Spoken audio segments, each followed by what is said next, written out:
கண்மணி அன்புடன் அடுத்த வர எபிசோட்ல பார்த்தீங்க அப்படின்னா, இந்த மாரி அன்போட தம்பியும், தம்பி ஒய்ஃப் வீட்லேருந்து பார்த்தீங்க அப்படின்னா, தீபாவளி சீரா நெறையா செஞ்சிருப்பாங்க. ஆனா கண்மணி வீட்ல வந்து கம்மியா தான் செய்றாங்க.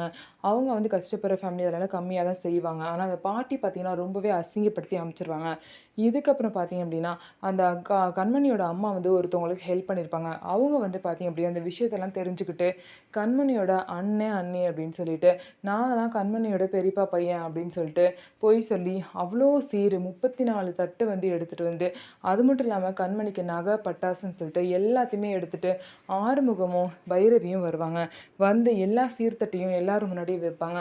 இதெல்லாம் பார்த்து எல்லாருமே வீட்ல உள்ள எல்லாரும் ரொம்பவே ஷாக் ஆயிருவாங்க. அதுக்கப்புறம் செய்ய வேண்டிய சீர்லாம் நாங்க செஞ்சுட்டோம். வழக்கப்படி பொண்ணையும் மாப்பிள்ளையும் நாங்க வீட்டுக்கு கூட்டிட்டு போறோம்ன்னு சொல்லிட்டு கண்மணியோட அம்மா வந்து கேட்பாங்க. இதுக்கப்புறம் உங்கள யார் தடுக்க போறா? எங்கேயுமே செய்யாத சீரா நீங்க செஞ்சிருக்கீங்க. இவ்ளோ சீர் செஞ்சிருக்கீங்க. இந்த மாரிலாம் யாருமே செய்ய மாட்டாங்க. நீங்க தாராளமா கூட்டிட்டு போலான்னு சொல்லிட்டு அன்போட அம்மா சொல்லுவாங்க. இதனால அங்க உள்ள எல்லாருமே ரொம்பவே சந்தோஷமாயிருவாங்க. ஆனா வெண்ணிலா, பாட்டி இந்த மாரி சில பேர் பார்த்தீங்க அப்டின்னா, ரொம்பவே வந்து கடுப்பா இருப்பாங்க. நம்ம வீடியோ உங்களுக்கு பிடிச்சிருந்தா நம்ம வீடியோவ லைக் பண்ணிக்கோங்க. மறக்காம நம்மளோட சேனல சப்ஸ்கிரைப் பண்ணிட்டு பாருங்க.